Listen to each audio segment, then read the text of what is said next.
राजस्थान में बाघ संरक्षण की सफलता अब एक नए कंजर्वेशन पैराडॉक्स के रूप में सामने आ रही है। एक तरफ जयपुर के नाहरगढ़ बायोलॉजिकल पार्क में कैप्टिव ब्रीडिंग के जरिए बाघों का कुनबा बढ़कर 15 तक पहुंच गया है, तो दूसरी तरफ राज्य के नए और विस्तारित टाइगर रिजर्व बाघों की आबादी का इंतजार कर रहे हैं। ऐसे में सवाल है कि बढ़ती कैप्टिव आबादी का भविष्य क्या होगा और क्या इसे राजस्थान के व्यापक टाइगर कंजर्वेशन लैंडस्केप से जोड़ा जा सकता है।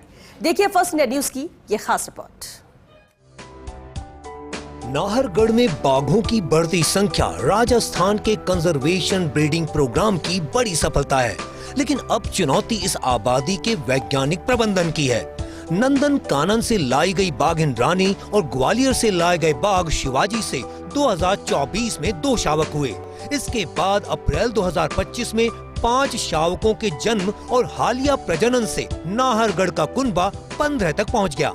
अब सवाल सिर्फ संख्या बढ़ाने का नहीं, बल्कि बाघों की जेनेटिक डाइवर्सिटी, स्वास्थ्य, व्यवहार और भविष्य के वैज्ञानिक प्रबंधन का है। देखिए, राजस्थान के अंदर यूं तो 5 टाइगर रिजर्व हैं और वाइल्ड में अगर हम टाइगर्स की संख्या की बात करें तो वो लगभग 150 के स्तर पर पहुंच गई है।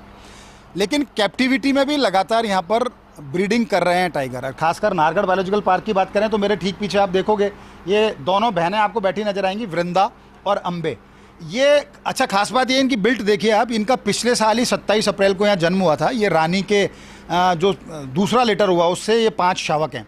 इसमें वृंदा और अंबे यहाँ पर हैं। हमारे वीडियो जर्नलिस्ट साथी आपको सुरेंद्र दिखाने की कोशिश करेंगे। सामने अगर आप देखेंगे तो वहाँ पर शौर्य, विजय जो वाइट टाइगर है और उसका भाई सूर्या, तीनों वहाँ पर बैठे हैं और रानी इनकी जो माँ है वो भी यहाँ पर है। वो उस समय बड़े एनक्लोजर में इनको छोड़ा हुआ है, जबकि ये इस छोटे कराल के अंदर इनको दोनों को देखा जा सकता है। खास बात यह है, अगर हम तकनीकी तौर पर बात करें कि राजस्थान में यूँ तो 5 टाइगर रिजर्व हैं, लेकिन रामगढ़ विषधारी या मुकंदरा की बात करें या धौलपुर करौली टाइगर रिजर्व की बात करें तो वहाँ जितनी टाइगर्स की संख्या नहीं, उससे ज़्यादा संख्या तो आपको नाहरगढ़ बायोलॉजिकल पार्क में देखने को मिलेगी। यहाँ पर 15 टाइगर टाइग्रेस शावक हैं।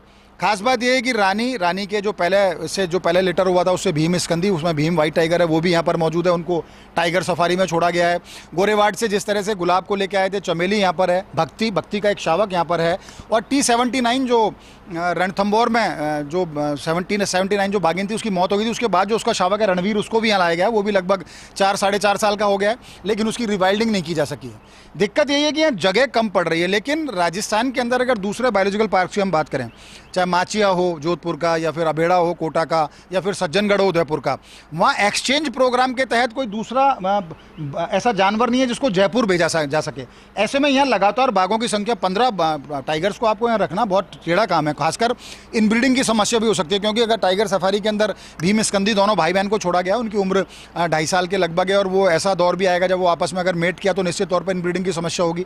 उसके अलावा जैसे रानी और उसके शावक हैं, ये भी अब चूंकि 1.25 साल से ज़्यादा के हो गए, 27 अप्रैल 2025 को जन्म हुआ, लगभग 16 महीने की इनकी अवस्था हो गई है। अगर इनको भी जल्दी अगर डिस्प्ले नहीं किया गया या इनको कहीं एक्सचेंज प्रोग्राम में नहीं दिया गया तो इनब्रीडिंग की समस्या यहाँ भी बढ़ सकती है। लेकिन अच्छी बात यह है कि नाहरगढ़ बायोलॉजिकल पार्क के अंदर जिस तरह से टाइगर्स को या बिग कैट फैमिली को रखा जा रहा है, उनको एक मुफीद माहौल दिया जा रहा है। वो लगातार यहाँ पर ब्रीडिंग कर रहे हैं। चमेली ने यहाँ शावक को दिया जो अनफॉर्चुनेटली दुनिया में नहीं है। भक्ति ने जब शावक को जन्म दिया तो एक शावक की मौत हो चुकी, दूसरा शावक अभी नियोनेटल केयर के अंदर है। रानी के ये 5 शावक आप देख सकते हैं। शावक इनकी आप बिल्ट देखिए, बिल्ट इसलिए कि एक अच्छे मुफीद माहौल में रह रहे हैं। इनको बढ़िया इनका इलाज यहाँ पर किया जाता है, बढ़िया इनकी देखभाल यहाँ की जाती है। यही कारण है कि यहाँ लगातार जो टाइगर्स हैं वो ब्रीडिंग कर रहे हैं। लेकिन इन ब्रीडिंग की समस्या ना हो और इनको सही समय पर सही जगह एक्सचेंज प्रोग्राम में भेजा जाए, चाहे दूसरे राज्यों के अगर हम बायोलॉजिकल पार्क्स की बात करें या जू की बात करें, वहाँ भेजा जाए। वहाँ एक्सचेंज प्रोग्राम में वहाँ से एक्जोटिक एनिमल्स या दूसरे एनिमल्स यहाँ लाए जा सकते हैं जिनकी कमी यहाँ पर है, तो निश्चित तौर पर इस तरह का प्रोग्राम बनाना होगा। लेकिन अच्छी बात यह है कि जो यहाँ के मुख्य वन्यजीव प्रतिपालक हैं अरुण प्रसाद और अब CCF wild life Anoop KR की बात करें, DCF आशीष व्यास की बात करें, ACF जितेंद्र सिंह की बात करें, तमाम लोग जानकार हैं वाइल्ड के अच्छे। और कोशिश यही की जानी चाहिए जल्दी से जल्दी इस तरह का प्रोग्राम बनाया जाए, दूसरे बायोलॉजिकल पार्क्स और जू से इस तरह के एक्सचेंज प्रोग्राम की बात की जाए, ताकि इनको सही जगह पर भेजा जा सके और यहाँ पर जो बाघों की बढ़ती आबादी है नाहरगढ़ बायोलॉजिकल पार्क में, उसको भी संतुलित किया जा सके, ताकि इनब्रीडिंग की समस्या का सामना ना करना पड़े और जगह जो कम पड़ती है उस समस्या को भी, उससे भी निजात मिल सके। अब सबसे बड़ा सवाल कैरिंग कैपेसिटी और जेनेटिक मैनेजमेंट का है। नाहरगढ़ के सीमित एनक्लोजर में बाघों की संख्या बढ़ने के साथ स्पेस, स्ट्रेस और टेरिटोरियल कॉन्फ्लिक्ट की चुनौती बढ़ सकती है। इसलिए long term captive population plan जरूरी है। बढ़ती आबादी में इन ब्रीडिंग का खतरा भी अहम है। एक ही ब्लड लाइन में लगातार प्रजनन से जेनेटिक डायवर्सिटी प्रभावित हो सकती है। ऐसे में हर बाघ की पेडिग्री और जेनेटिक प्रोफाइल के आधार पर प्रजनन तय किया जाना चाहिए। सफेद बाघों के मामले में भी रंग से ज्यादा जेनेटिक हेल्थ को प्राथमिकता देना जरूरी है। वहीं रणथंभौर से रेस्क्यू कर लाए गए रणवीर के भविष्य पर भी सवाल है। क्या वह जंगल में लौट सकता है? इसके लिए प्रीडेटरी बिहेवियर, ह्यूमन अवॉइडेंस और सर्वाइकल स्किल्स का वैज्ञानिक आकलन जरूरी होगा। मानकों पर खरा उतरने पर ही चरणबद्ध रीवाइल्डिंग पर विचार किया जा सकता है। देखिए, यूं तो प्रदेश में टाइगर के अंदर इनब्रीडिंग रोकने के लिए एक पूरा इंटरस्टेट टाइगर ट्रांसलोकेशन कार्यक्रम शुरू किया गया, जिसके तहत मध्य प्रदेश के पेंच और बांधवगढ़ से रामगढ़, विषधारी और मुकंदरा में एक टाइगर्स को लाया गया। कोशिश ये की जा रही है कि चूंकि राजस्थान में 5 टाइगर रिजर्व के अंदर अगर हम देखें तो टाइग्रेस जो थी मछली T16 उसी का कुनबा है, 100% उसी का कुनबा है, उसी की ब्लड लाइन है। ऐसे में स्ट्रेस मैनेजमेंट की बात हो, टाइगर्स में किसी तरह के और इन्फेक्शन या बीमारियों की बात हो, क्योंकि अगर हम एरोहेड को देखें तो उसके भी एक बोन ट्यूमर देखा गया था। उसके बाद अब गणेश की स्थिति है T120 की, तो उन सबसे बचा जा सके इसलिए बहुत ज़रूरी है कि ब्लड लाइन चेंज हो। यानी कि इनब्रीडिंग की समस्या से निजात पाने के लिए बहुत ज़्यादा ज़रूरी है कि इंटरस्टेट टाइगर ट्रांसलोकेशन जो किया गया है उसके तहत ये कार्यक्रम चलाया जाए। लेकिन एक खास बात ये भी है कि रणवीर है मेरे पीछे, आप देख सकते हैं T79 जो रणथंभौर की बागिन थी, उसकी चूंकि मौत हो गई थी, उसके बाद उसके जो 2 शावक थे, एक की मौत हो चुकी थी, दूसरा शावक ये रणवीर है जो अब लगभग 4 साल का हो चला है।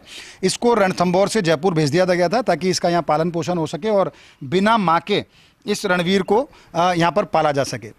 खास बात यह है कि अभी मैंने देखा कि T114 जो अबेड़ा की जो बागिन थी उसके जो दोनों शावक थे, मेल फीमेल दोनों शावकों की रिवाइल्डिंग कर दी गई है। एक को मुकंदरा छोड़ दिया गया है खुले जंगल के अंदर, तो एक को रामगढ़ विषधारी छोड़ा गया है।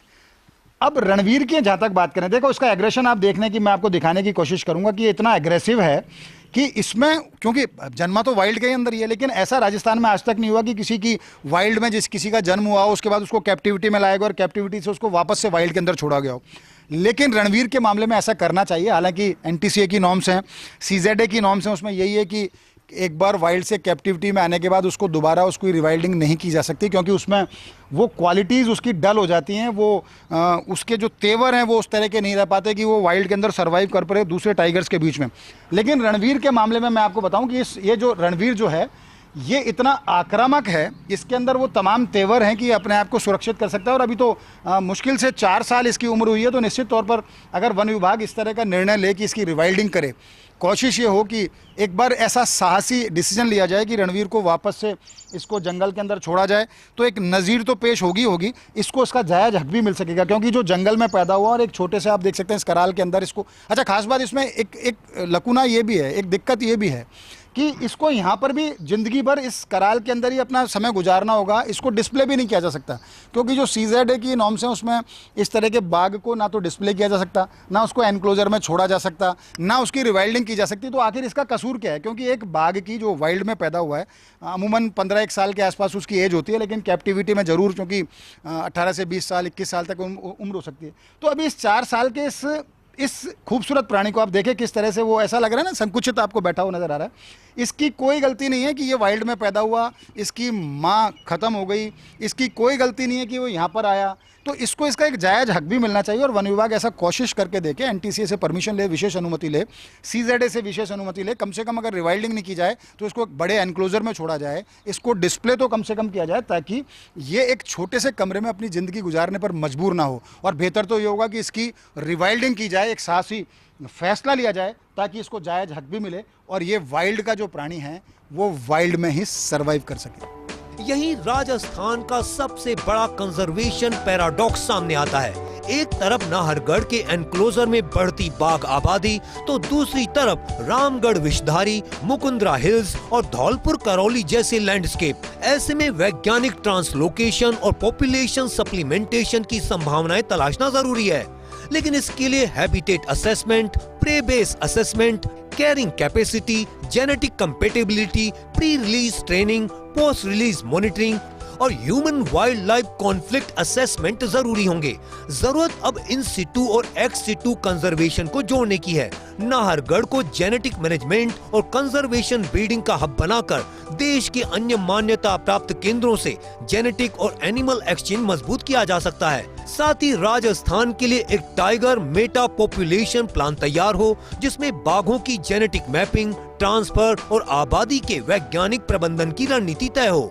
इस योजना में 5 प्रमुख स्तर हो सकते हैं। प्रत्येक बाघ की जेनेटिक पहचान और वंशावली तैयार हो, प्रत्येक कैप्टिव एनक्लोजर और प्राकृतिक लैंडस्केप की वहन क्षमता निर्धारित हो, किस बाघ को प्रजनन में रखना है और किसे स्थानांतरित करना है वैज्ञानिक आधार पर तय हो, जिन बाघों में जंगल में लौटने की व्यावहारिक क्षमता है उनके लिए वैज्ञानिक प्री रिलीज कार्यक्रम बने, संभावित पुनर्वास के बाद रेडियो कॉलर, कैमरा ट्रैप और अन्य तकनीकों से लगातार निगरानी हो। नाहरगढ़ का बेबी बूम राजस्थान के लिए बड़ी संरक्षण उपलब्धि है, लेकिन अब इसे सिर्फ स्पेस क्राइसिस के तौर पर नहीं बल्कि एक अवसर के रूप में देखने की जरूरत है।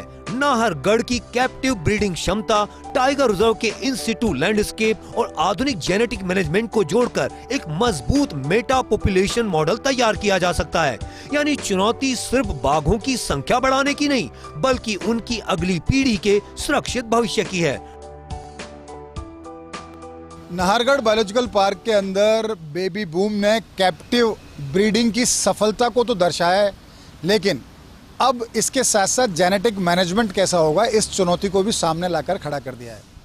क्योंकि यहाँ 15 बाघ, बाघिन और शावक हैं, जबकि रामगढ़, विषधारी, मुकंदरा या धौलपुर की बात की जाए तो वहाँ इतनी संख्या में खुले में भी बाघ नहीं हैं। इसलिए बेहतर होगा वन विभाग जल्दी से जल्दी इन सीटू और एक्स सीटू मैनेजमेंट को लेकर फोकस करे और ठोस योजना पर कार्य भी करे, अन्यथा इसके गंभीर परिणाम भी हो सकते हैं। कैमरा पर्सन जितेश के साथ Nirmal Tiwari, First India News, Jaipur.